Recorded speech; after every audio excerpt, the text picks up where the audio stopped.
Please be seated.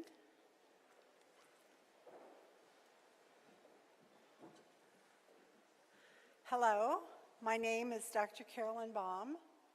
I direct the program in occupational therapy at Washington University, and in that role, I've had the privilege to work with you, our talented students, the exceptional faculty, and the amazing staff.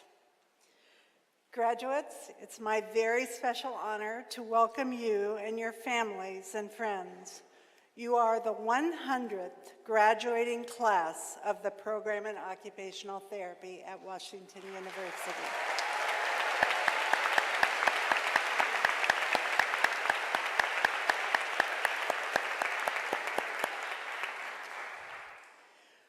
"100 years ago, the profession of occupational therapy had just been established, and some very important leaders here at Washington University were joining with community leaders to build a program that would serve society's needs as wounded veterans were returning from World War I and needed restoration. I want to share with you what the right people at the right time were to accomplish in 30 days in 1918. In the midst of an influenza crisis and World War I raging overseas, a civic-minded woman was making plans of her own. So never underestimate the power of yourself. On October 28, 1918, Rachel Sticks Michael and the Missouri Women's Advisory Council of the United War Work Campaign hosted a luncheon at the Statler Hotel in St. Louis.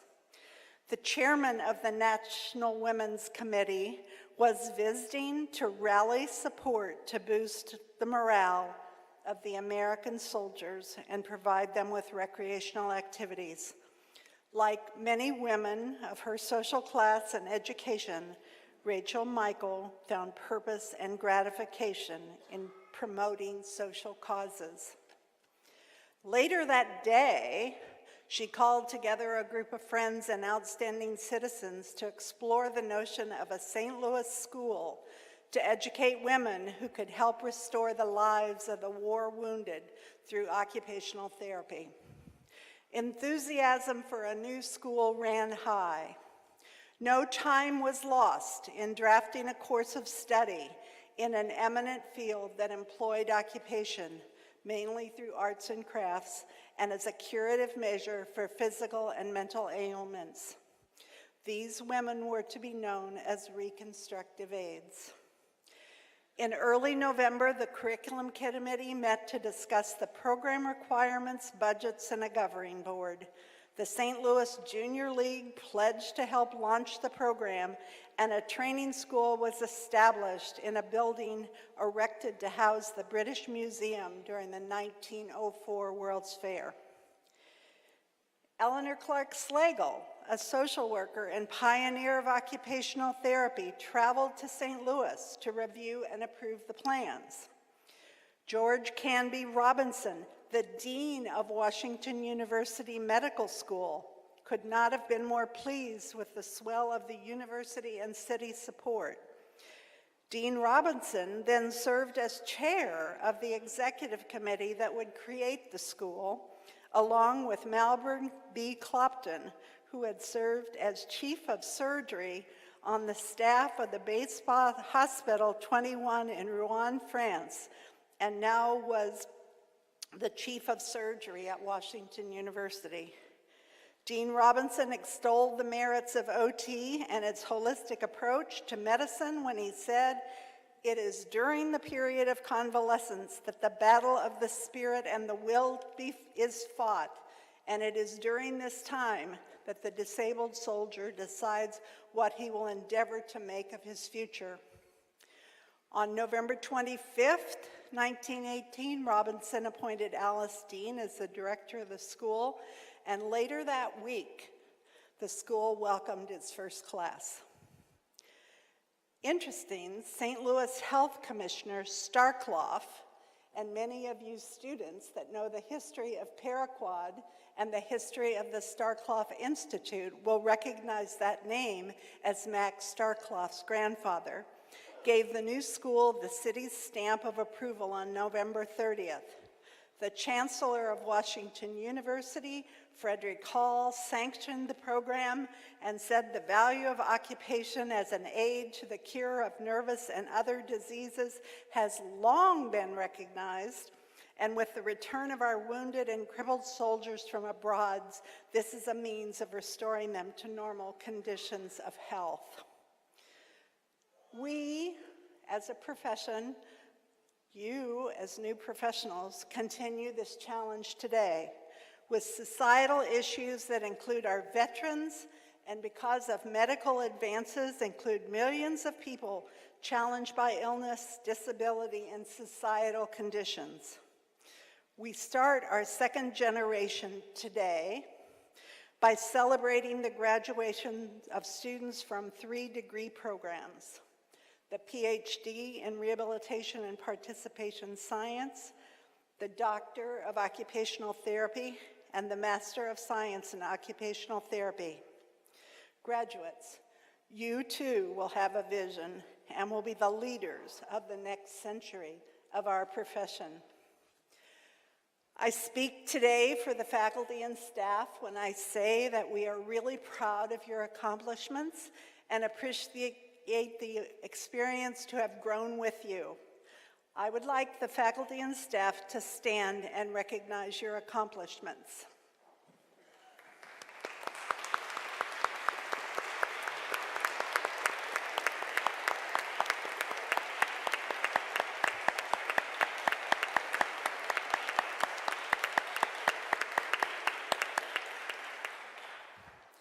Students, each of you is here today because of others who've supported your development and made sacrifices so that you could achieve your goal to graduate. We know that they are very proud of your accomplishments. Would you please stand, face your families and friends, and show your appreciation?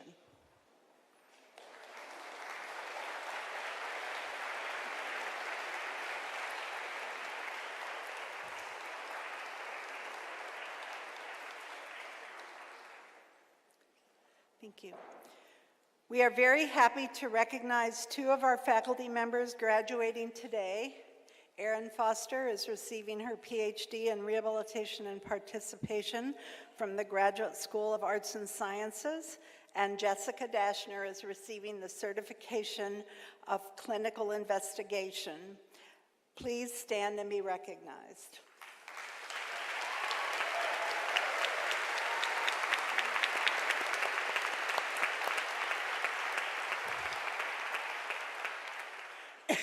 We have a very special graduate with us today.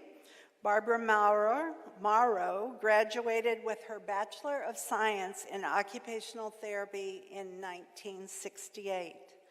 Today, she celebrates the 50th anniversary of her graduation from the program in Occupational Therapy. Barbara, please stand and be recognized.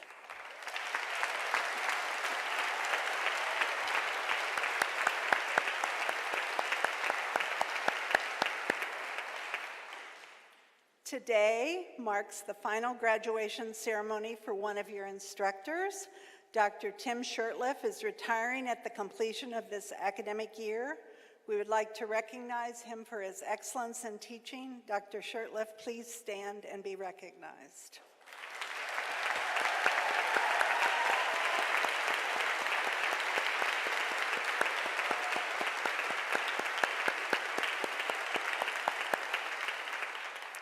Now I would like to introduce my colleague, Director of the Division of Professional Education, Dr. Stephen Taff.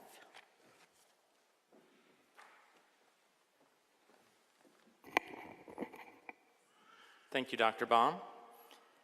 Again, welcome and thank you all for being here on this very wet yet nonetheless special day. I have the honor right now of announcing the recipients of this year's program scholarships and awards. First, I will announce the names of the 2 students who are serving as class marshals today. indicating that they are ranked number 1 in their respective classes. Please stand as I call your name. The class marshal of the Doctor of Occupational Therapy degree is Natalia Ardilla.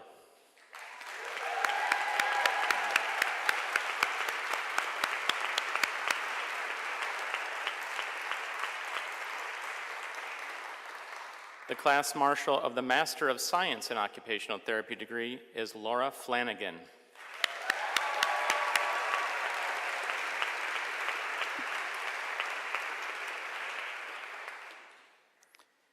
Each year, the program awards the Excellence in Student Research Award to recognize a doctoral and master's student whose work will enhance practice. Faculty nominate the students, and a panel of faculty rate their work. I'm happy to announce that this year, Margaret Kindra is recognized for her paper titled Neonatal Therapy, a Review of Current Practice in 2016. Her mentor is Dr. Bobby Panetta. And Emily McLaughlin is recognized for her paper titled Developing an Ecological Momentary Assessment to Assess Risk. Emily's mentor is Dr. Alex Wong. Margaret and Emily, please stand as we recognize your accomplishments.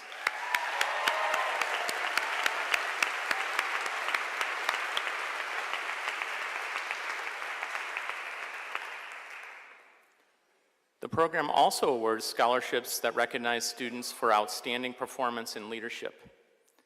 The Agnes Fielding Proman Scholarship is awarded to students from the Occupational Therapy program who show exceptional promise as an OT educator or potential for leadership in the profession. The students must also have demonstrated a strong commitment to the values and knowledge of occupational therapy. Today, we have 3 outstanding students receiving this scholarship. Please stand as I call your name. Melinda Rohrbach, Marina Rogers, and Samantha Eagle.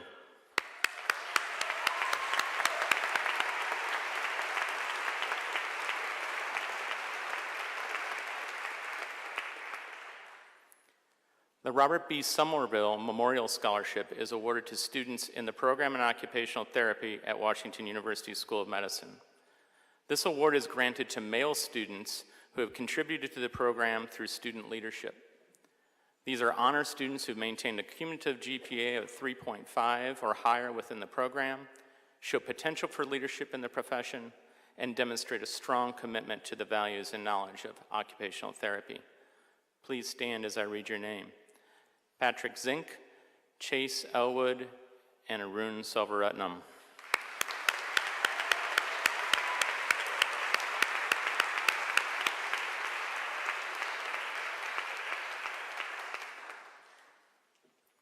The Fran Cohen Memorial Scholarship was established by Fran's family to honor her.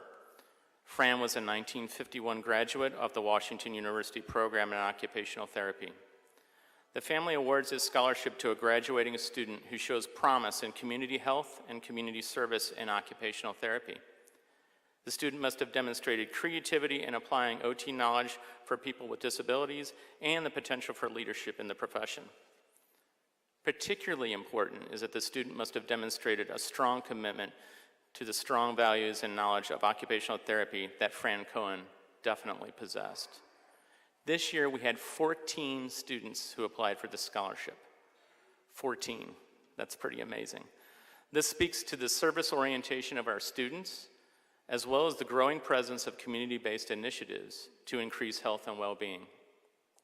Each of these students demonstrated a passion for community work for which Fran was very well known. However, one student's involvement stood out as particularly powerful.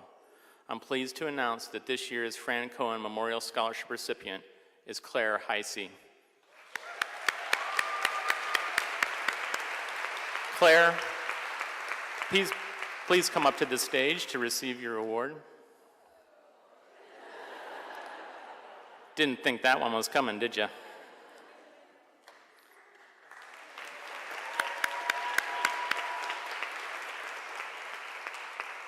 Now I'd like to invite Fran's daughter, Judge Patricia L. Cohen, to come to the stage and present Claire with this award.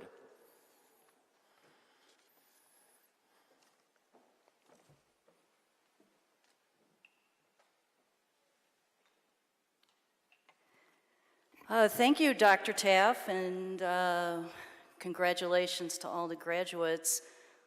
I'm honored to be here on behalf of my father, Gerald Cohen, who just turned 90 several weeks ago, to present the scholarship he established in my mother's memory. As was just stated, my mom graduated from WashU OT program in 1951, and she was actively engaged as an OT literally until her death at 83. She worked everywhere in town, and she worked here. And anybody who encountered my mom really never forgot her, and she never forgot WashU. So we are just thrilled to do this. My mom was innovative, passionate, and committed to the profession, and she loved the WashU OT community. I know she would be so happy to know that we are honoring a student in her memory, and I've heard great things about you just being here 10 minutes. So here is the award, and thank you very much.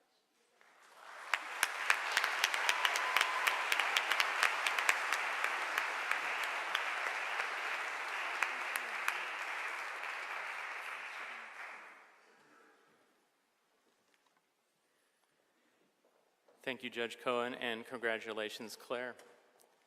And congratulations to all of our scholarship and award recipients.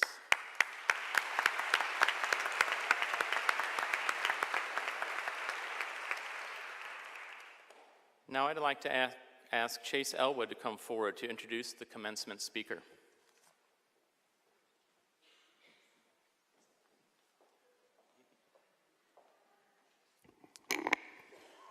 Bob Hansman received his BFA in drawing and painting with concentrations in English literature and religious studies from the University of Kansas in 1970. Highlights of his college years included meeting Coretta Scott King, Julian Bond, and Bobby Kennedy, and on a heavier note, getting beaten by members of the Ku Klux Klan. Ever since, he has based his life on the lessons he learned then. In 1999, he began teaching at Washington University, becoming associate professor. In addition to teaching studio and graphics courses, he developed a community building course that for nearly 20 years has brought Washington University students together with members of various communities to discover opportunities for shared engagement. In 1994, he founded City Faces, a year-round art and mentorship program for kids living in Clinton Peabody public housing, opening his own studio there in 1996. In 2002, he adopted one of his first students, Jovan, who currently helps oversee operations of City Faces, which is now staffed by over 100 Washington University volunteers. Bob and Jovan have been the subject of national television and magazine coverage, and his community tours are the subject of the documentary Bob's Tour. In 2010, Bob delivered the Martin Luther King Jr. address here at Graham Chapel. He has since received the Rosa L. Parks Award, as well as a Dred Scott Freedom Award, and from Dred and Harriet Scott's great-great-granddaughter. In 2017, Bob published a book entitled Pruitt-Igoe with Arcadia History Press. Bob and Jovan also illustrated an anthology of children's poetry about immigration entitled Traveling the Blue Road, Poems of the Sea. This anthology was selected as a 2018 notable poetry book for children. And with that, I am pleased to introduce our commencement speaker for this ceremony, Mr. Robert Hansman.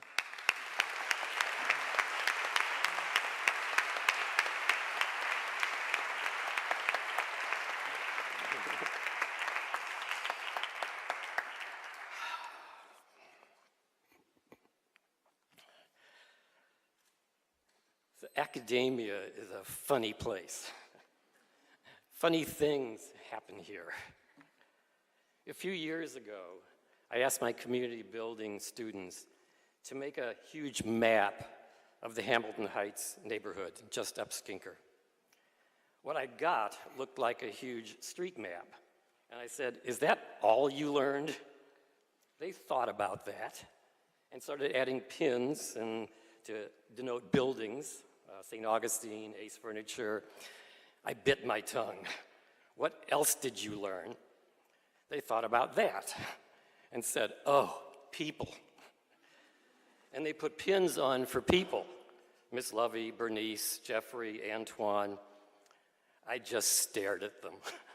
Didn't you learn anything? Finally, someone said, oh, relationships. And they brought out some string. When they were done, that map looked like an immense fabric, quite literally the fabric of the community. And they understood, this is what we build in, not on. In my class, we talk a lot about how we enter a place, a community, a family, a life, and how we leave if we must. We talk about values, and we talk about love, however unacademic that might sound. When you go into the home of someone you love, you don't usually go in and start grilling them, measuring the drapes. You might even come bearing a gift. There's a funny quote that I half quote and half made up, I think. An archaeologist enters a city by foot, a social worker enters a city by bus, and an architect enters a city by airplane. It's a snarky little quote, and I wonder where occupational therapists see yourselves in it. One time in class, a conversation about love and a conversation about the three professions sort of came together. And on the spur of the moment, I said, what if we entered a community not, and by extension a life, not as an archaeologist, not as a social worker, not as an architect, but as a lover? What if we enter like a lover? I gather that some of you were on one of my health disparities and social determinants of health tours, and that is how this speaking engagement came about. That was a very serious tour of people and places that I love, even though they have been hurt and abandoned by most of us, which is no reason to avoid or quit loving people or places. So I see this as a very serious invitation. Speaking to occupational therapy students is speaking to a group who, I think, actually share more of my ideas about life than some of the folks I speak to more routinely. People, their activities, their environments, structure and meaning, occupational injustice and homelessness, a complex combination of social, economic, and biological factors. My goodness, the moral treatment. This is where we live, so to speak, and what I teach, often to less receptive audiences than this one. So yes, I got to meet Coretta King when Martin was still alive, and Julian Bond was my speech teacher's cousin. And yes, I was attacked and beaten up by a Kansas contingent of the Ku Klux Klan. And when I decided to press charges against the head of the local Klan, my lawyer's office was bombed. I was sitting just feet away from Bobby Kennedy when he announced his presidential bid. And I will never, ever forget the decent and modest message he repeated over and over that day. I think we can do better. Not everyone sees the world the way we do.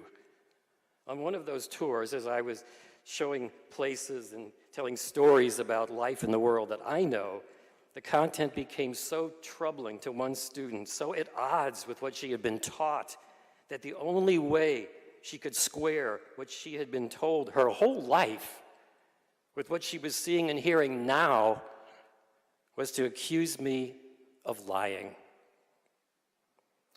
Perhaps we all have a version of that story as we try to explain to others a truth that they cannot or will not or have never even needed to see. On the other extreme, I have students who, with the best of intentions, feel almost guilty because they feel like they got more than they gave in the community. Well, damn right. How could it be otherwise? People have endured things we can only imagine and survived. Surely they have at least to offer us, as much to offer us as we have to offer them. I tell my students, don't feel guilty, be grateful.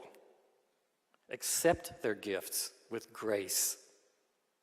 Speaking of grace, some of you know the story of my son. 24 years ago, in the summer of 1994, around the same time some of you were being born, I wandered into the projects to teach a summer drawing program. The first person I ran into was the ostensible head of the Bloods, and we hit it off. In 1996, I moved my own studio into the projects to more closely live and better understand the life my kids lived. Soon thereafter, Javon, one of the boys, moved in with me, and a few years later, I adopted him, and he became my son.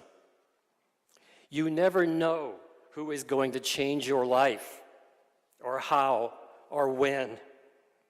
You wander into the projects with this crazy idea that you're going to change someone's life, and they change yours. So for much of my life, I have shuttled on a daily basis between the university and the projects, between Danforth scholars and Bloods and Crips, between endless awards and celebrations and receptions and premature funerals. We must understand that people can live only blocks apart and have vastly different experiences and realities, and have almost non-intersecting bodies of knowledge, even though we all think that we are the norm from which other people deviate. In some quarters where overthinking is the rule, we have made a dirty word of the word save, as in to save someone. But sometimes we really do save someone, and it is okay to say so, especially if we have been saved ourselves, which most of us have, and we realize that. That's not a savior complex, although the phrase rolls off the tongue so easily and so accusatorily. That's a two-way save. My friend Bertha Gilkey grew up in public housing, in the projects, and went on to become a national heroine in the fight for decent, tenant-run public housing. We were talking one time, just the two of us, and she said, you know, everyone thinks I saved Cochrane Gardens, but Cochrane Gardens saved me. We both burst into tears, hugged each other, and I said, I know. We're often told to keep professional distance. I'm assuming that means you don't adopt one of your students. I'm a big believer in being unprofessional. We are also often told, don't let people use you. I think we are here precisely to be used. Not to be used sounds like a very lonely existence. Indeed, the worst thing would be not to be used for anything by anybody. That's Kurt Vonnegut. Some people believe that education should stick to information, not values. Skill sets, not value systems. But skill sets unavoidably embody value systems. And it is good to be aware of what they are. In any event, I think one of the best ways one can use education is to develop a value system. A value system can help you weigh every decision that follows. The details of life will change. The ways those values get expressed will change. Our values are what sustain us through the years. Our values become a kind of North Star, a drinking gourd that tells us when we are going astray. I know a lot of people in the projects who have wonderful values, but they have no power. I know other people who have more power than they are even able to see. But their values? I'm also a big believer in serendipity. Many of the things that people now think of as most me were not part of my plan. It was someone else's idea that I come to teach at Washington University. I wasn't even looking for a teaching job. It was someone else's idea I write the books I wrote. It was someone else's idea that I go try to teach drawing in the projects. It was Belinda's, one of the moms' idea that I move my studio into the projects. It was Javon's idea that he move in with me. And it was Javon's idea that I adopt him. In fact, when I eliminate all the parts of my life that were other people's ideas, there's not a lot left. I sometimes think that my best skill is saying yes to other people's ideas and deciding the wisdom of them later. It's not that I don't have any ideas of my own. It's just that I have a good sense of when to let go of them.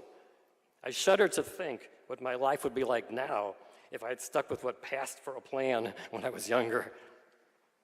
I spoke about this to another commencement address some years ago to my architecture students.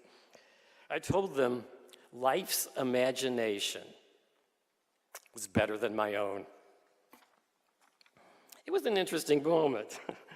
I could see some of the parents fidgeting in their seats, like, we just shelled out booger bucks for an education, and here's this nut job up there telling our kids that it's just a crapshoot anyway. Well, but at least at this point in your life, you have chosen a profession, a life perhaps, that will likely, hopefully, take you outside yourselves to do something that really needs doing. You've chosen that degree of discomfort, and I'm immensely grateful that you did. I think a lot about what I imagined at your age the world would be like now, what I got right, and what I got terribly, tragically wrong. I think about how hard it has gotten for some people I know to succeed. And I think about another student here who told me recently, I have so many safety nets, I couldn't fail if I tried. I think a lot about goals and where they come from and where they go and how they stay the same and how they change. Javon once told me in almost these exact words, I know you wanted to change the whole world and you couldn't, but you changed my whole world. Sometimes that seems like enough, and other times it doesn't. I still struggle, as do many of us, just trying to keep my personal and professional lives on the same page.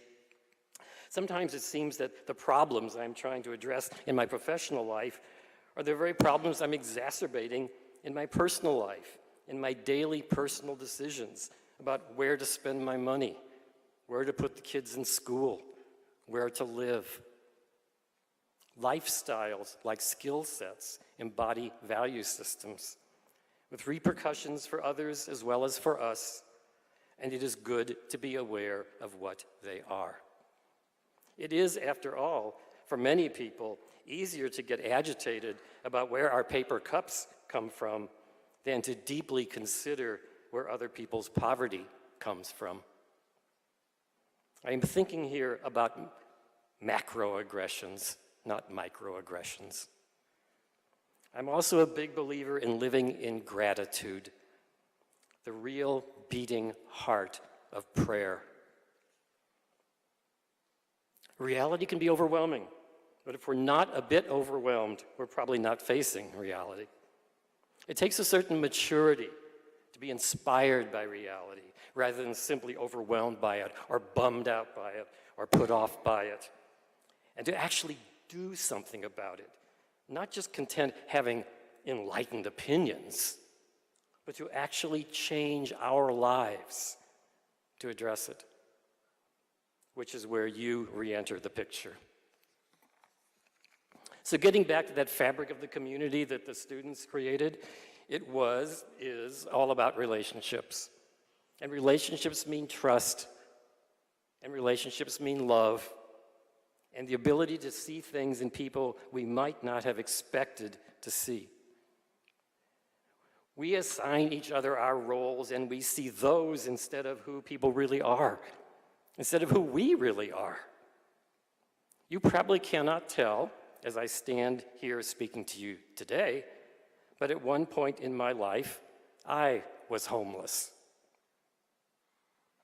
But now you do know, and I suspect something just shifted.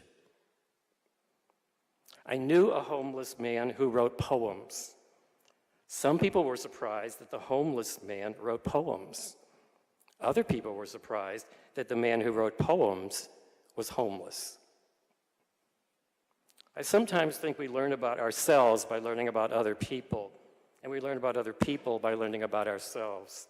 Indeed, the final project in my course is not to have a client, but to make a friend in the community. I think about my son. It is important that I face the fact, the reality, that had I been raised where he was, I would probably have become a blood, a drug dealer, or worse. We all are, after all, a complex combination of social, economic, and biological factors. There, but for fortune. So let's be done with them and us, and server and the served, and the savior and the saved. Life is short.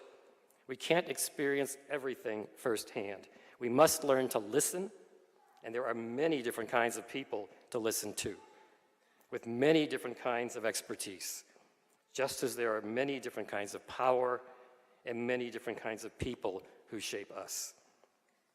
And sometimes, unexpectedly, people sort of answer your prayers. 8 years ago, I gave that talk for Martin Luther King Day, standing right here at this podium. The title of the talk was A Decision to Care. One line that caught a lot of people's attention that night was this. So here's a test. If we couldn't talk, if we couldn't tell people what our values are, could people tell what they are from just our actions? Years from now, what will our actions say about our values? You, here today, go a long way toward answering such challenges in the affirmative. I think a lot about what it means to be a truly educated person. I think a lot about everyday courage. I think a lot about the ordinary sacred. And you can tell me what you think I mean by that. The thing is, life is full of paradox. Opposites are almost always true if you just look deep enough. I think a lot about falling in love, and I tell my students, never be afraid to fall in love, especially in unexpected places. Life is a thorough teacher if we are good enough students. So yeah, academia is a funny place. And one of the funny things we do here is we often talk funny. We can take the simplest, loveliest thing and make it incomprehensible and talk it to death. So we end this talk on a grace note, but also on a goof, a paradox perhaps. Y'all remember Mary had a little lamb whose fleece was white as snow, and everywhere the Mary went, the lamb was sure to go. When I was in high school, there was what I came to think of as the academic version of that going around. Maybe it still is, I don't know. So here we go. Mary possessed a diminutive mutton whose corporeal integument was endowed with a nebulous artification. Wheresoever Mary would perambulate, the diminutive mutton would institute an immediate peregrination. So here's to a lifetime of messed up plans and falling in love and wonderful peregrinations. Bon voyage.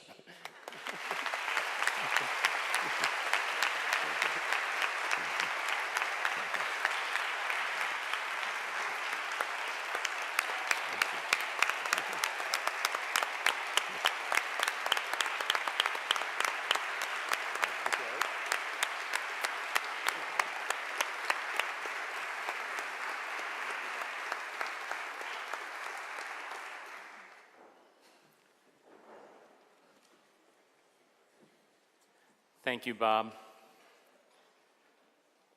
Giving us all a lot to think about. Now I'd like KP Dornbush to come forward to introduce the faculty speaker.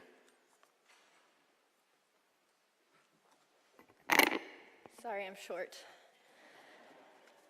Seldom do well-behaved women make history. While you may not find this next faculty member's name in the history books, she's definitely infamous in the halls of WashU OT. Janine Dallas, known to most as JD, has spent the past 22 years guiding thousands of students through the journey of becoming an occupational therapist. In our first year, she teaches us about professional communication and behaviors. Things like, don't send an email with the phrase, "What's up?" Don't wear leggings in a professional setting. And most important, do not use the F word before second semester. Now, I know what you're thinking, but how can a 9-letter word be profane? So I'm just gonna say it, JD, field work. JD has dedicated her time at WashU to being our fieldwork coordinator, a job that requires the combined skills of a wedding planner, a family planner, a vacation planner, a counselor, a mentor, an advocate, and a disaster response coordinator. It is a job that few envy and few can do, but JD handles it with grace and patience. Beyond educating students, JD is also a champion for mental health occupational therapy, an AOTA fellow, an honorary member of Pi Theta Epsilon, a 2-time recipient of the AOTA Service Award, and an owner of approximately 102 inflatable moose. It is my honor to introduce my future Facebook friend, Janine Dallas.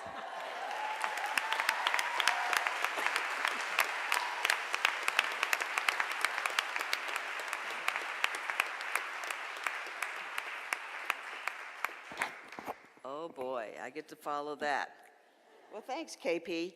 I got to ask you guys a question. Is this a professional setting?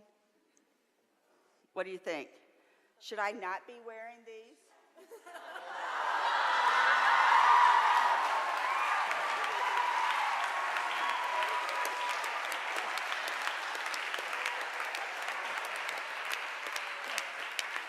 Sorry, I just had to do that one time. These are not as comfortable as you tell me they are.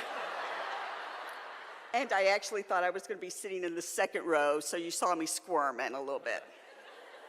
Okay, now we'll get back to business. Sorry, I just had to do that. Okay, greetings everyone, graduates, family, friends, faculty, all the WashU folks. What a great day today. The sun is shining.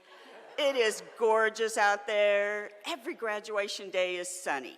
I don't care if it's raining out there. It's sunny in here, and we have a good time. We've got our umbrellas. We've got our fancy hats to keep the rain off of us, so we're cool. You're all dressed up today. Some that I don't even recognize you. Are you all really are graduates? Yeah, I think you are. I recognize most of you. So your families and friends are here to congratulate you, and we're ready to send you off into the OT world. Thanks so much for asking me to be your speaker. It's my last graduating class as a full-time faculty. I'll be here a couple more years, but you guys will be the last that I have full custody of, I believe. This is the culmination of my 22-year career here and the 12th as your fieldwork coordinator. And what's a great way to say so long to you all of you, so thank you very much. You're all very lucky. You've heard that you're the centennial class, we get that. But you're actually the first to go out there and represent us in our next 100 years. I doubt if I'm gonna be here for that bicentennial, but you'll be starting us off. So you're lucky to be joining this profession, the one that I've really loved for the last 40 years. Yes, I'm that old. You guys all remind me that constantly. But the OT profession is very lucky to have you, and I think you should be very lucky to be in it. I tried to think of some witty, besides the leggings, humorous and profound words of wisdom to impart on you today. But the best I could come up with is 3 words: leave your mark. So let me explain what I mean by that. When I started out my career as a young gal from Arkansas with this brand new spanking BSOT degree, I set off to move to the big city of St. Louis. And all I wanted to do was to have a job in mental health and make $12,000 a year. Remember when that was our goal? Okay. Yes. So I found what I wanted. Got a job in an inpatient psych unit, and I made $11,900. $11,900. So that was close enough to my goal. I thought I had made the big time. I set out to change the OT world. No, not really. All I wanted to do was have a job, have fun, make a bit of difference in somebody's life. I had no aspirations. None. Zip. No aspirations of being a professor or teaching in a prestigious place like WashU. Nothing like that. So fast forward 18 years. I found myself taking a job at WashU. Somehow I convinced Carolyn that she should hire me. I hit the big time. I got to work with some cool people, always doing a lot of big things that I barely understood what they were, but I thought it was really cool to be here. I got to teach young OTs and work in community mental health. I made it. I was happy with that. Again, I had no aspirations for much more. That was good. Good for me. During that time, I tried to just keep up. I didn't think I had that much to offer, just my work, my love for mental health, my newfound love of teaching and working with the students. And I remember listening to all my colleagues.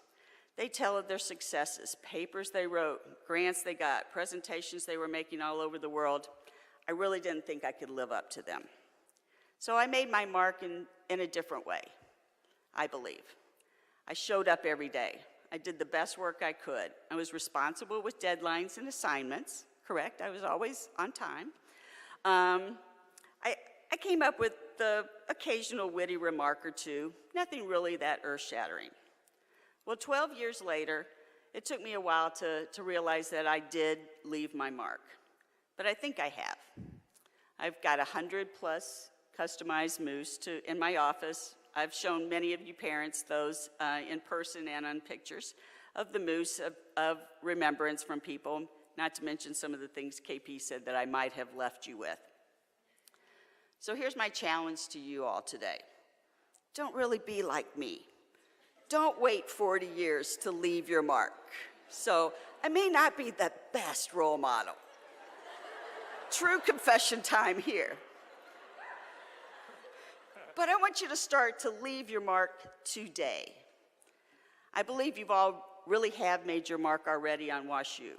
You've been involved in community projects. You've led research projects in your labs. You've staked out that seat in the auditorium. You found some special places to hide, didn't you, KP and Anna? You've been stars of the musical, and you've been stars of role plays. You've broken some of the JD rules. Come on, you know who you are, right? Okay, some of you have. There's lots of examples that show that each of you have left your mark in some way. You all have lofty goals, more loftier than I had, so remember to strive for those. I thought I would leave you with 4 easy ways to leave your mark after you leave here. First, take my advice, do as I did, and show up. Just show up every day and enjoy what you're doing. Early, if you want to make a good impression on your bosses, but show up with a smile on your face. Your focus on your work and on your clients. Be dependable. If you're somewhere that you don't like being, get out of there. Don't be afraid to move and change jobs. Try to be your best, to leave your other stuff behind and be there for the people that you work with and you work for. Practice what you've learned here. Will never leave you. Second, Be a team player. You've had plenty of experience working in groups, right? Right? We did that on purpose. Well, kind of, sort of. You'll not be working alone in this profession. You'll have others around you that you'll learn from.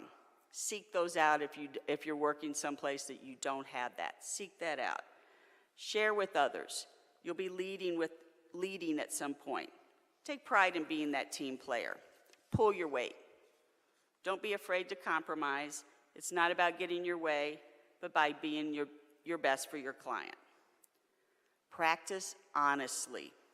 You're entering a licensed profession. You're sworn to a code of ethics. You might be tempted, and unfortunately, you might be asked at some point to bend the rules, whether it be billing, documentation, work habits. Just say no. Have the courage of your code of ethics and your license to say no. Seek advice when you think you're asked to do something that you don't think is quite right. We're here for you to talk over. Just think, WWJD. You know what that means. What would JD do? Remember, I hate to be threatening, but you know I love my threats. My name will be on your Missouri OT license for those of you in Missouri, and you really don't want me to see your name appear in front of the board. So hopefully that's enough of a threat to scare you. Last, remember that what type of reputation you have is up to you. I'll leave you with this quote that I found from an author, Elisa Licht. Life isn't a dress rehearsal. You have to go for it. But it takes hard work and dedication, and you might not always get what you think you deserve. It doesn't matter.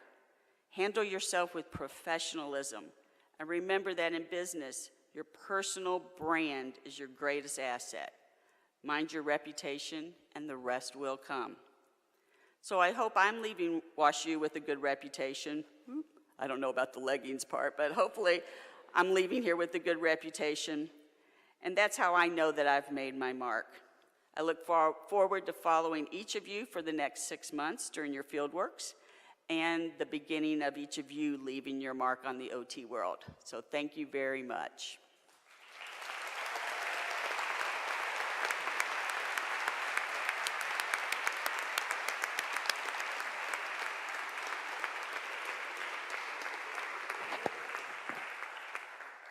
Thank you, Janine. I believe your reputation is secure. At least for now. Now I'd like to introduce my colleague, the Assistant Director of Entry-Level Professional Programs, Dr. Stacy Smallfield. Dr. Smallfield will introduce our student speakers.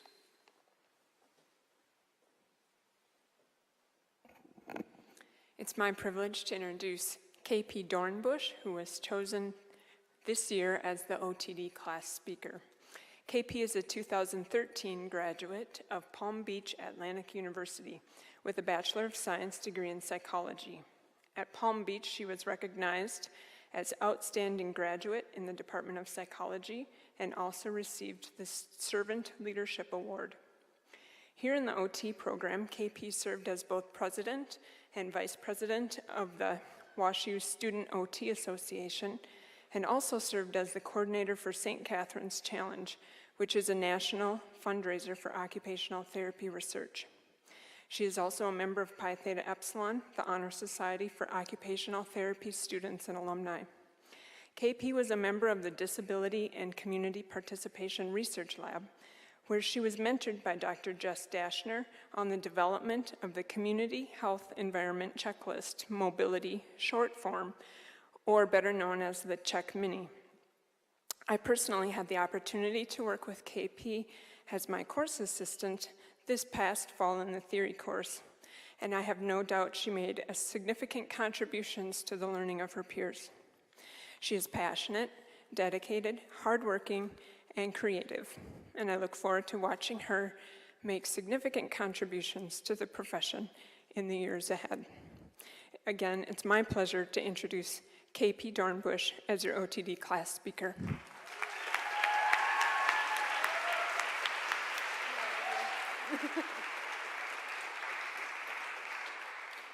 The noise again, sorry.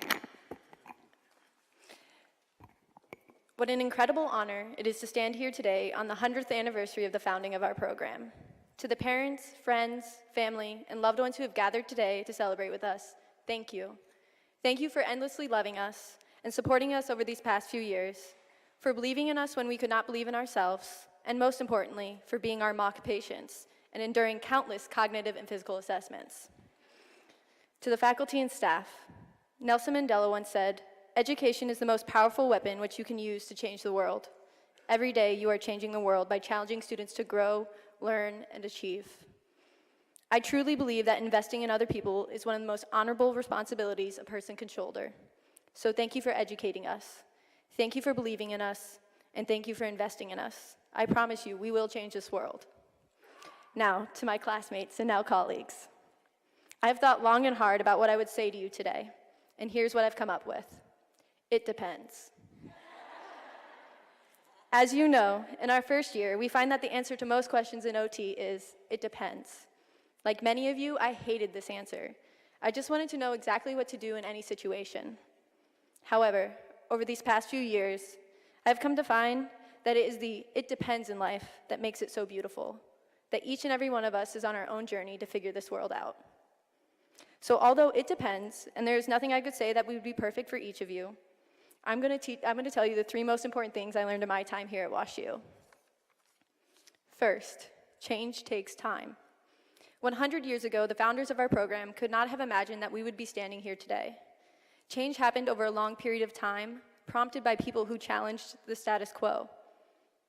So I challenge you today, as you leave this campus and move on to bigger and better things, to challenge the status quo. But remember to be patient, and in time, the world will change. 2, enjoy the ride. Oftentimes, we focus on celebrating significant moments like this one today, but the greater challenge is to enjoy the journey.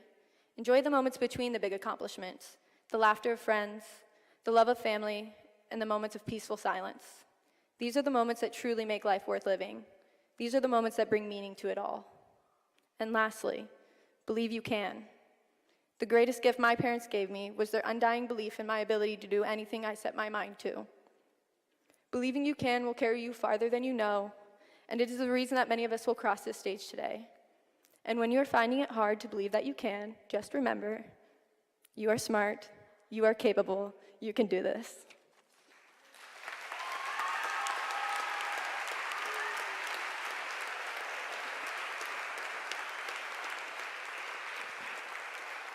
Thank you, KP. Next, I'm happy to introduce Chase Elwood, who was chosen to speak for the MSOT class. Chase received a Bachelor of Science degree in psychology from Brigham Young University in 2014. A lot of his time at BYU was spent in the performing arts, as he was originally planning to major in musical theater before switching majors. When he graduated in 2014, he moved to Los Angeles to spend some time acting prior to coming to WashU for OT school. Here in the program in occupational therapy, Chase was also a member of the Disability and Community Participation Research Lab, where he was mentored by Dr. Jess Dashner on measuring the usability of houses of worship in the community for individuals with disabilities. He was one of the Robert B. Somerville Scholarship awardees, but Chase may best be known here in the program in OT for his involvement in the annual WashU School of Medicine musical, in which he starred as the Beast in 2017's musical Beauty and the Beast. That is no small feat, I think, as all of us who attend those musicals know. In addition to acting and singing, Chase has volunteered his time with numerous organizations, including the St. Louis Arc in bowling, Camp Circle Star, which is a summer camp for individuals with disabilities, and as a guest vocalist with the Friendship Handbell Choir, a group made of individuals with Down syndrome as part of the Down Syndrome Association of Greater St. Louis. He is most interested in working in mental health or pediatrics, and I have no doubt that his humble leadership, compassion, and kindness will serve him well throughout his professional career. Again, it's my privilege to introduce Chase Elwood as your MSOT class speaker.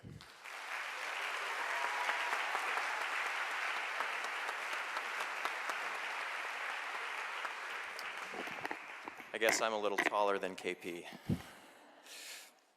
What a lovely sight. In this chapel are some of the finest people I've ever interacted with, including family and friends that have been significant parts of each of our journeys. Like KP just discussed, there's a few things I've learned in OT school that go beyond evaluations and treatment planning, that even go beyond the knowledge that I am never to wear leggings on field work. Nor are any of you, for the record. First, I learned that this program draws in some really good people. What a privilege we have had for the past 2 or 3 years to be surrounded by individuals that truly have hearts of gold. I acknowledge that you all having hearts of gold is not evidence-based. However, I think it's safe to say, given the hours upon hours spent in your presence whilst in the OT auditorium, interacting with you when given our sublime 10-minute breaks in between most of those hours. Second, it's a gift to help other people live life to the fullest. I'm convinced that the lessons we can learn from others in the process of listening, serving, and working towards goals with people will help us get the most out of our own lives as well. Third, we each have much to be grateful for. I'm grateful to be a member of this centennial class. Like the ripple effect caused by a single stone skipped across the water, imagine the ripples of good that have come from this program alone in the past 100 years. I am amazed when I think about the ripples of good that will continue being created by each of you, both within and outside of the profession. Sometimes that good has come as a result of being willing to commit to the struggle that often grad school has really been. In struggling together, our capacities for difficulty and our bonds to one another have been strengthened. We are more prepared for our future work because of our time here. I knew WashU was the right choice for my education when my initial contact with the program involved so much warmth coming from Dr. Kathy Knietman.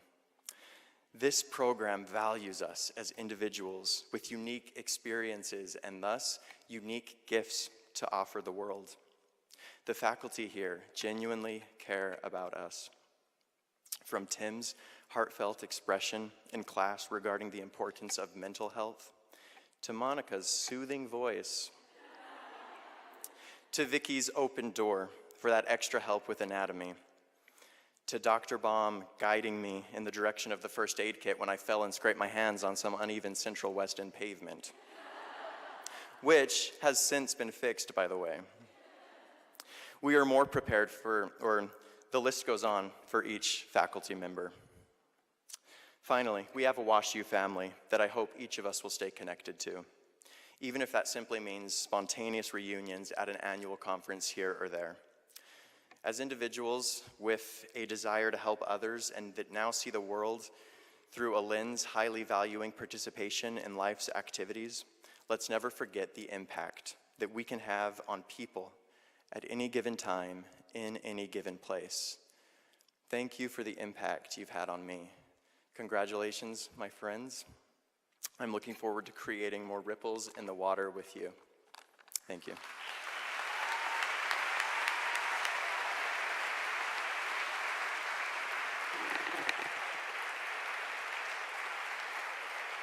Thank you, Chase. I would like to now invite Dr. Taft back to the stage to announce the degree candidates.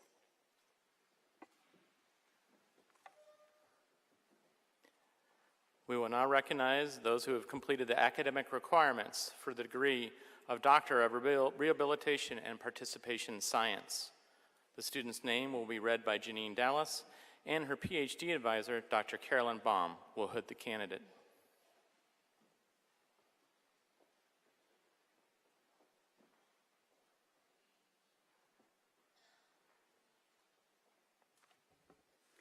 Aaron Foster.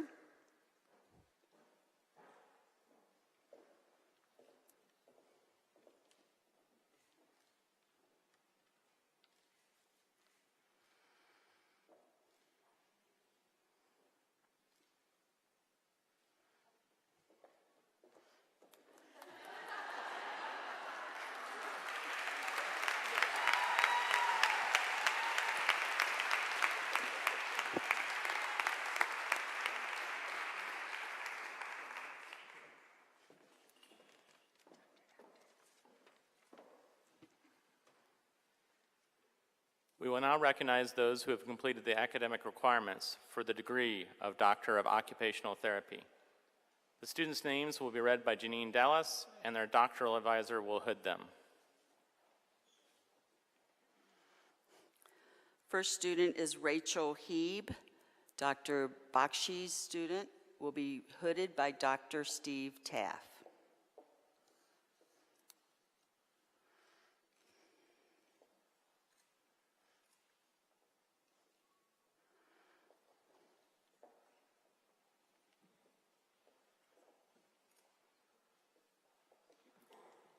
Dr. Berg will be hooding her students. Lauren Nicole Abry.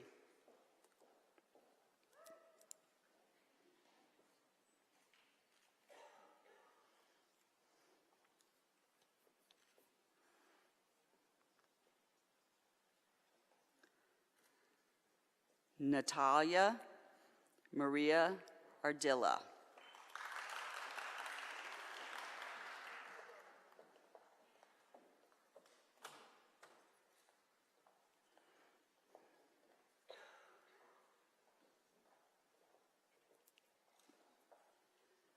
Chelsea Lynn Wallert.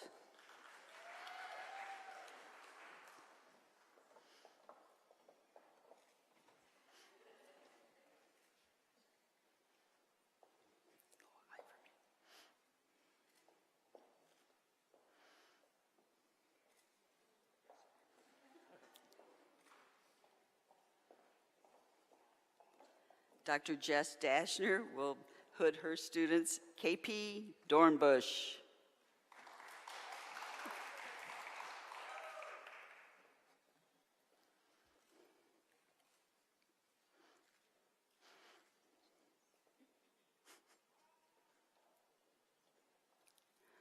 Brooke Ann Fasan.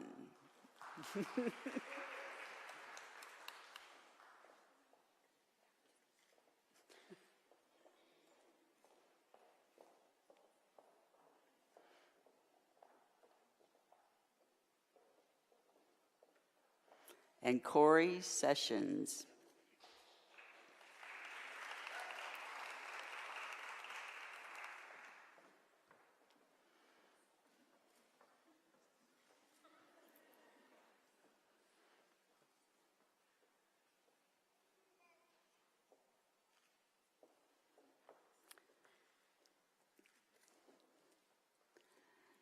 Dr. Allison King will hood her student, Kara Shuley.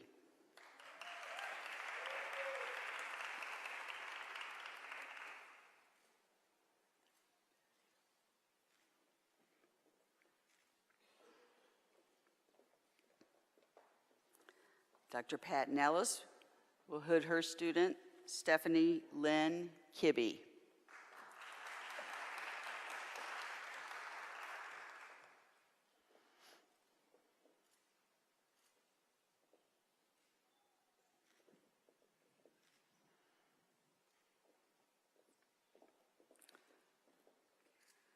Dr. Monica Perlmutter will hood her students, Mary Elizabeth Joyce. Forgot there were two of them.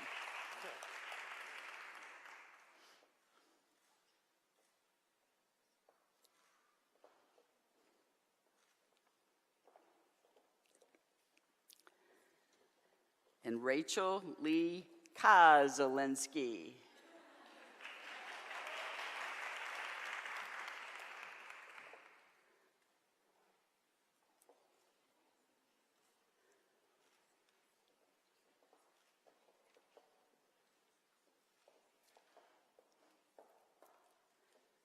Dr. Bobby Pineda will hood her student, Anna Joyce Necka.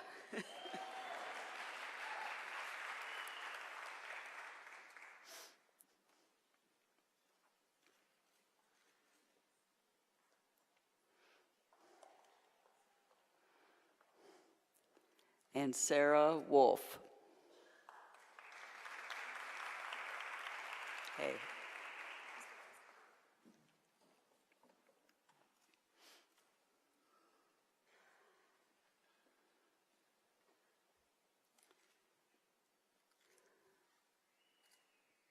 Dr. Alex Wong will hood his students, starting with Deborah Haynes.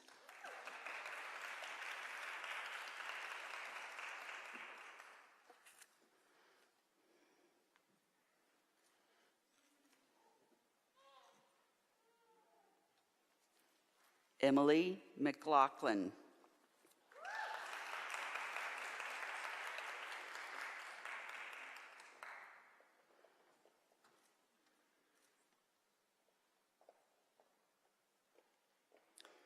Keegan Nash Murphy.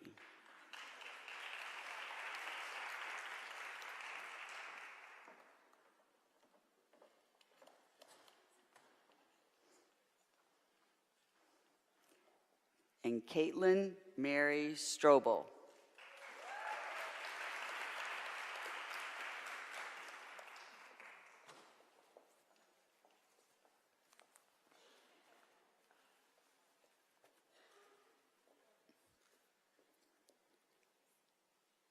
Dr. Susie Stark will hood her student, Lori Delaney.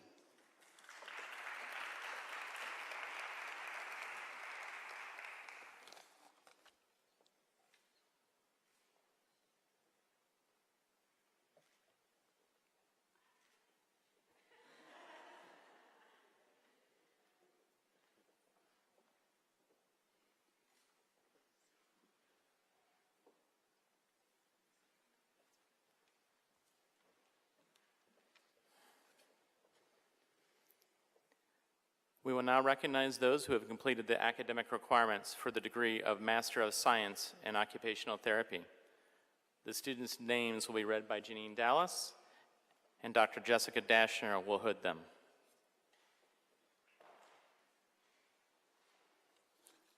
Okay, here we go. Gonna start with Noura Abdullah.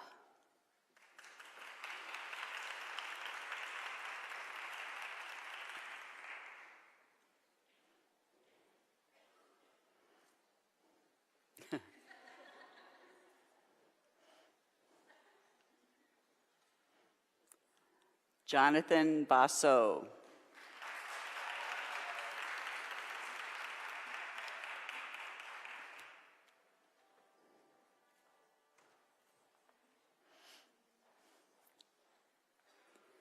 Catherine Black.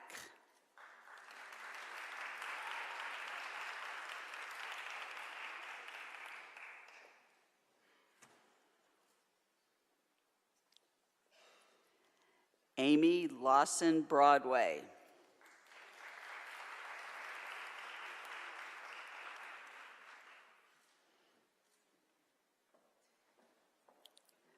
Robin Brouch.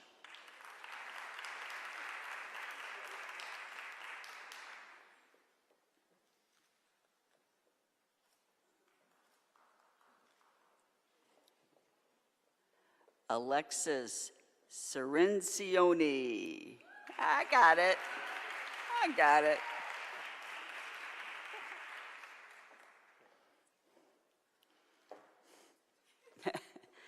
Megan Diane Clark.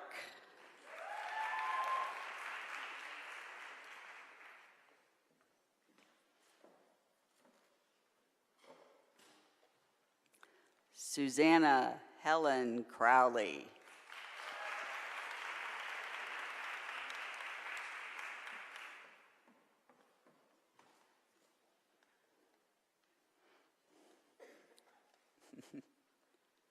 Molly Dyer.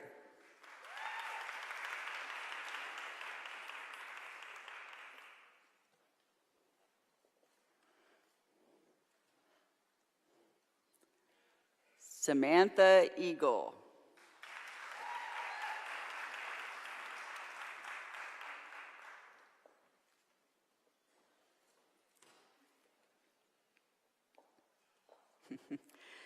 Emily Ann Eckberg.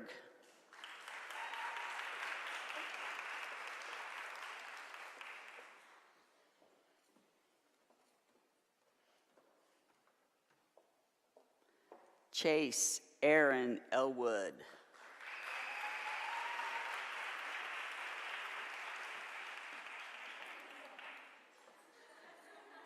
Tall people help Jess out.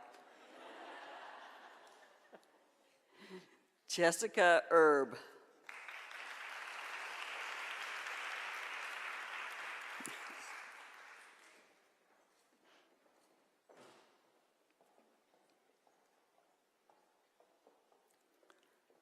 Latrell Nicole Evans.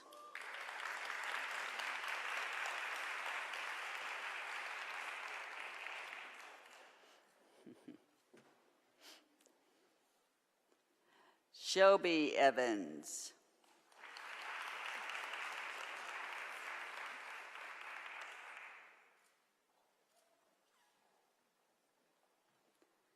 Allison Morgan Farron.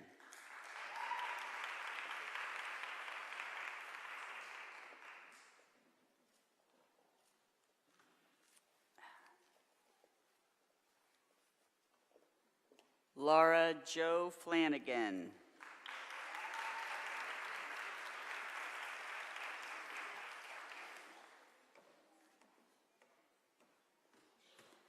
Carolyn Elizabeth Fleischer.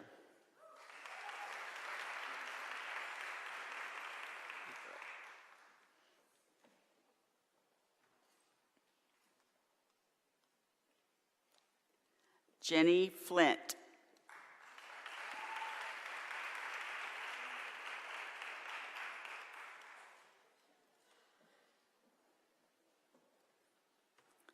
Taylor Greenspan.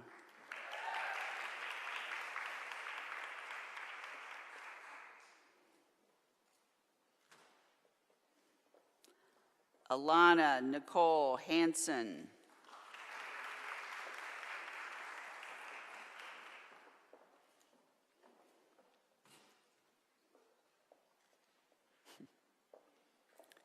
Jessica Hansen.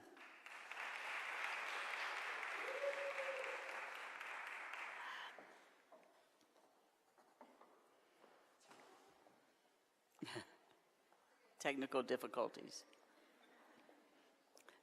Claire Frances Heisey.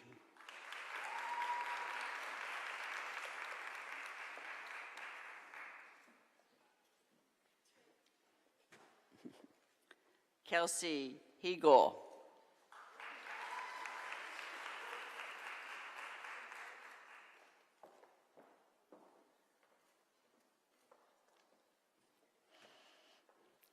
Blair Holkey. Did I say right? Hulk. You have a K here. Hulk. Hulk. Oh, hey, one.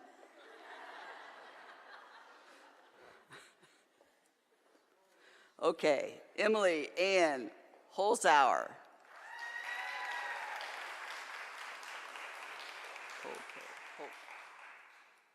That's that. Erica Beth Hull.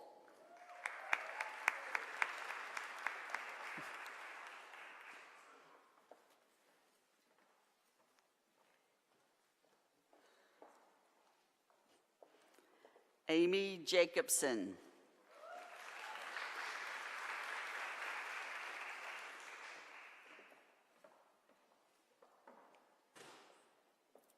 Danielle Kessler.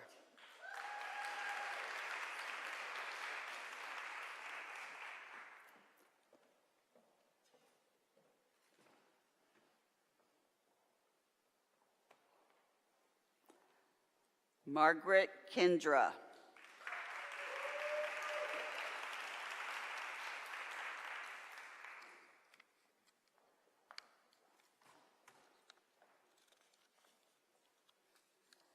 Caitlin LaPlante.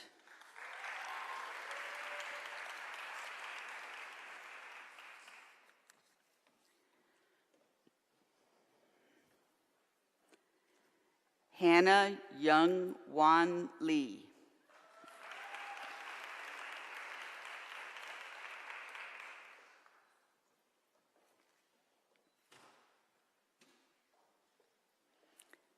Jamie Matthew.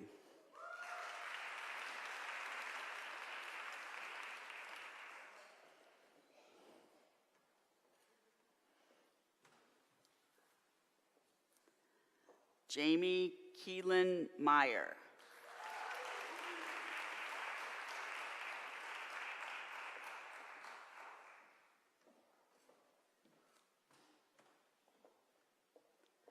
Carly Morrissey.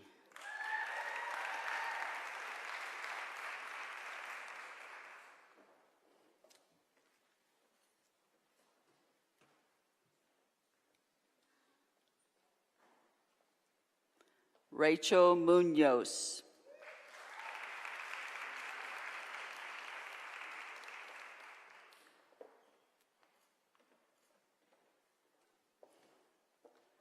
Laura Christine Pilney.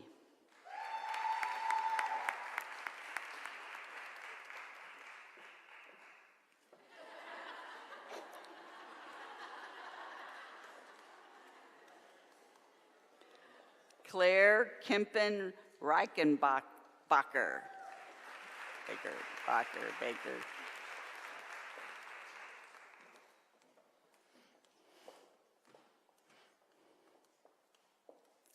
Marina Juliette Rogers.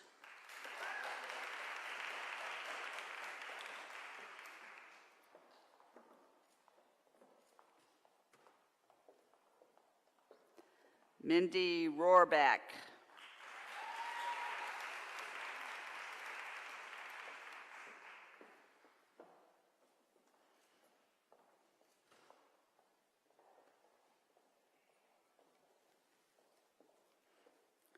Arun Selvarutnam.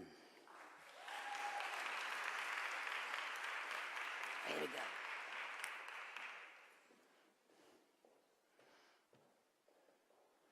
Anna Sherman.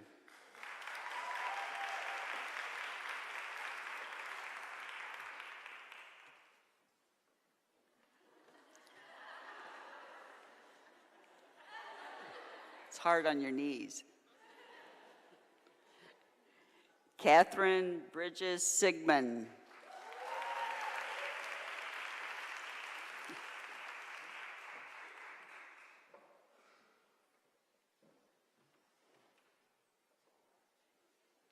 She didn't follow the directions and have it unbuttoned.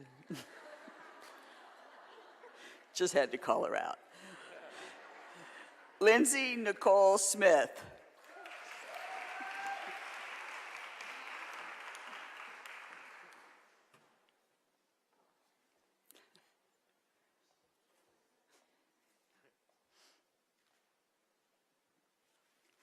Sonia Elizabeth Steckler.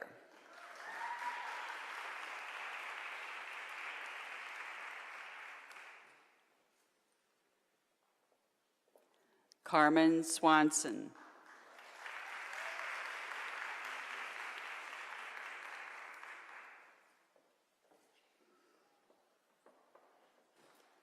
Melissa Erin Thomas.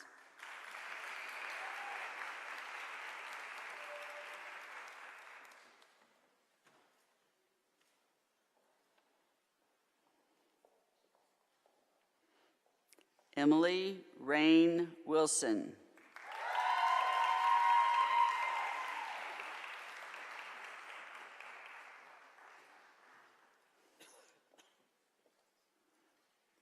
Shelby Evelyn Wood.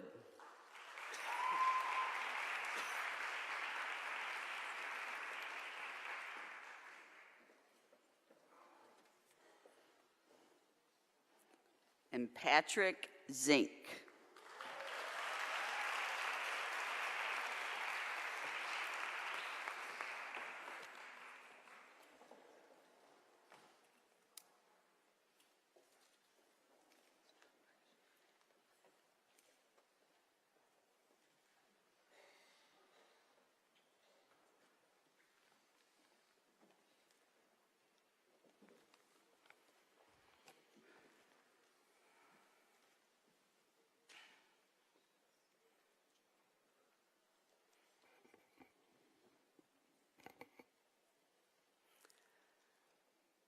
Let's give a last recognition to those who are receiving their degrees this year and getting these We've got a group going off to field work, and we just wanted to celebrate this wonderful occasion. So let's have you all stand and let's give them all a round of applause.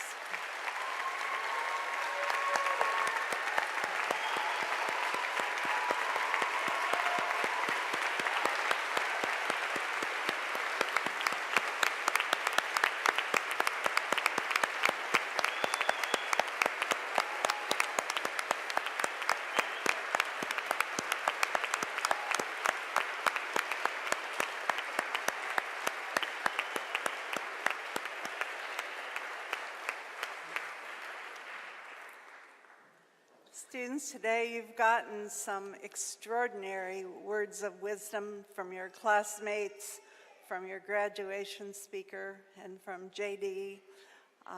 We see your strength, we see your capacity, and we're looking for a lot of skips and the waves and the pedals, but I actually feel that some of you are going to go out on the big wave and truly make some differences, because you've really got the spirit of what this profession has brought forward. And when I think about you today, starting the second century of a profession that has so much to bring to society, we're all very, very proud of you. Our society really is in difficult times. Many people's occupational performance is challenged by chronic disease, by disability, poverty, violence, and aging.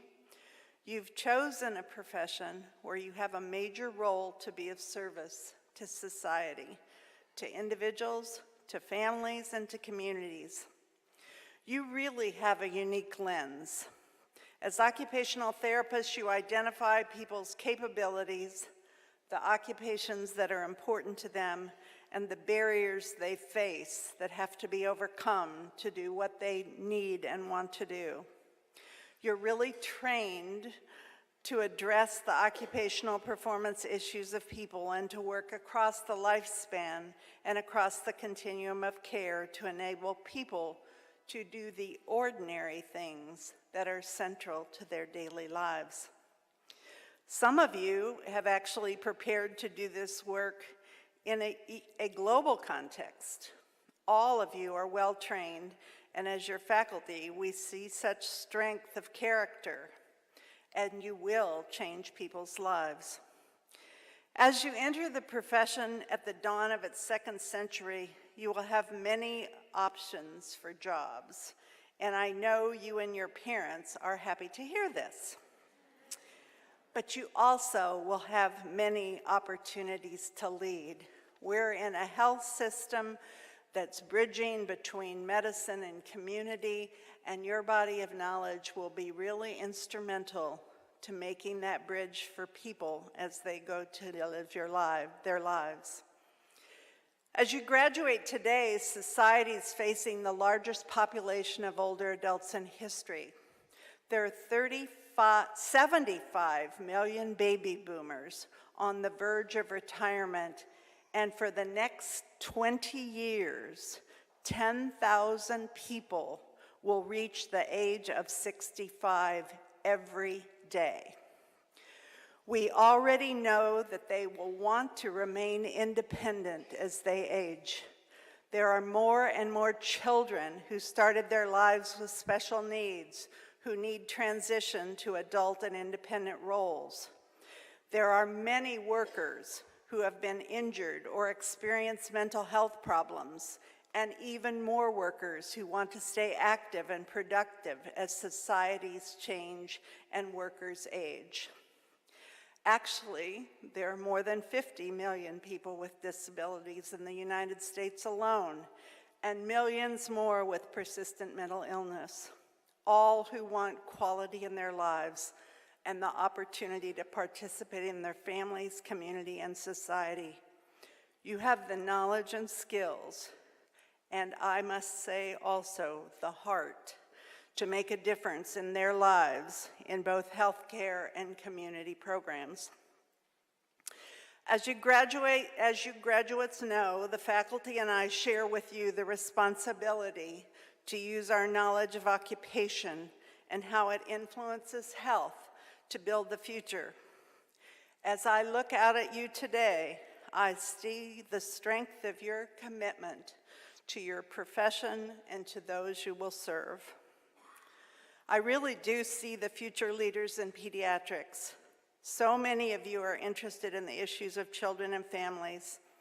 Many will work to improve services for children and youth who started their lives in intensive care units or by social circumstances live with the challenge of health disparities.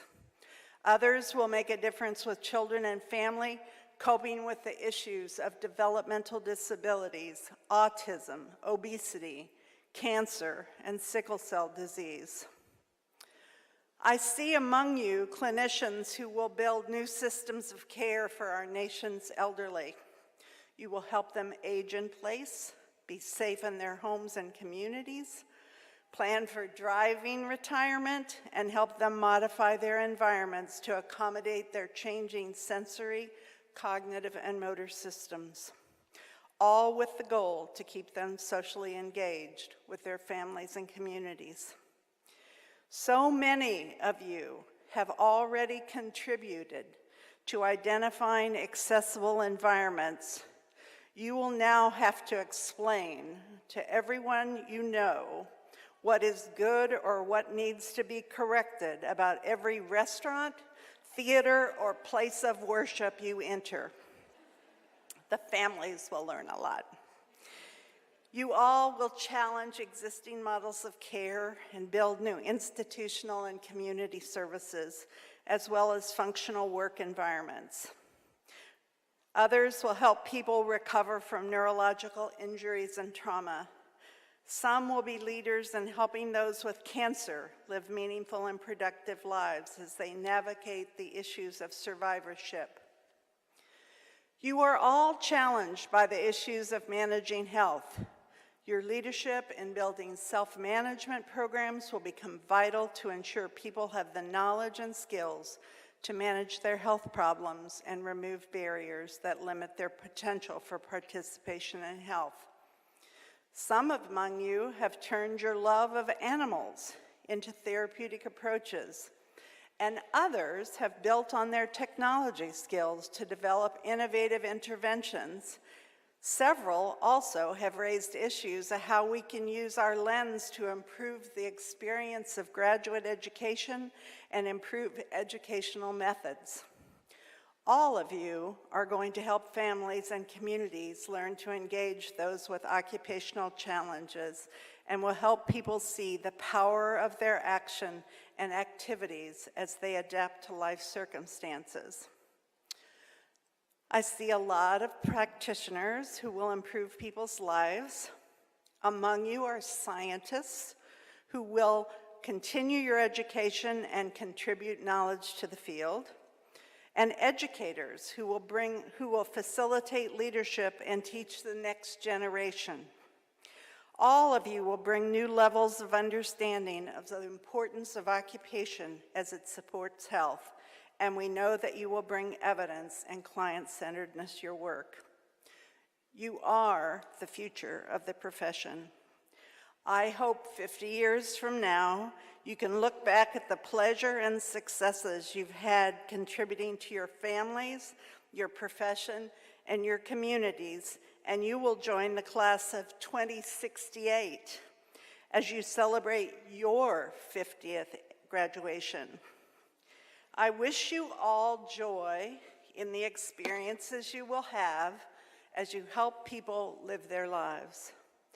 The faculty and staff are proud to have been part of your growth, and we are very proud today to call you our colleagues. Please keep in touch and know that we care and wish you the best with the greatest congratulations. Thank you.